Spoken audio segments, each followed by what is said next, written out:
My fellow Americans, this week I traveled to Nashville, Tennessee to lay a wreath at the grave of Andrew Jackson on the 250th anniversary of his birth.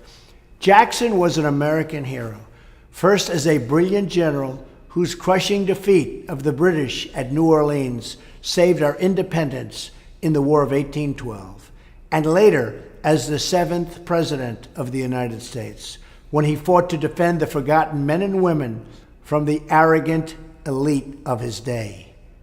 Does it sound familiar? The memory of his leadership lives on in our people, and his spirit points us to a better future.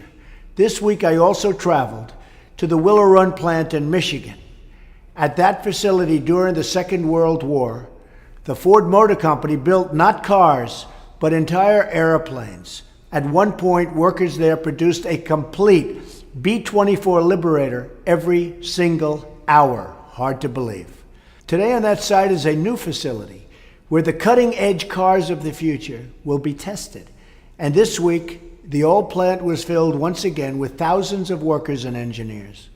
I was there to share the good news for the American auto industry. We announced we'll be reversing an 11th hour executive action from the previous administration that was threatening thousands of auto jobs in Michigan and across America. And I mean threatening. It was very, very sad to see. In fact, we are setting up a task force in every federal agency to identify any unnecessary regulation that is hurting American businesses and American jobs. The first two job reports of my administration show that we've already added nearly 500,000 new jobs. The days of economic surrender for the United States are over. For too long, special interests have made money shipping jobs overseas. We need a new economic model. Let's call it the American model. Under this model, we will lower the burden on American business, but in exchange, they must hire and grow America and American jobs. This will be a win-win for our companies and for our workers. Let's buy American and hire American. Let's create jobs in America.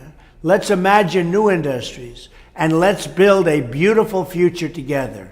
Among the workers building B-24 bombers at the Willow Run plant during World War II was one tough lady. You might have heard her. They called her Rosie the Riveter. And when Rosie's country called her, she answered the call. Rosie was famous for her toughness and her strength, and for the words that were emblazoned above her famous image. It said very simply, "We can do it." If Americans unite and find again within our nation the soul of Rosie and the spirit of Jackson, I have no doubt that we can do it, and do it like never before. Thank you. Enjoy your week.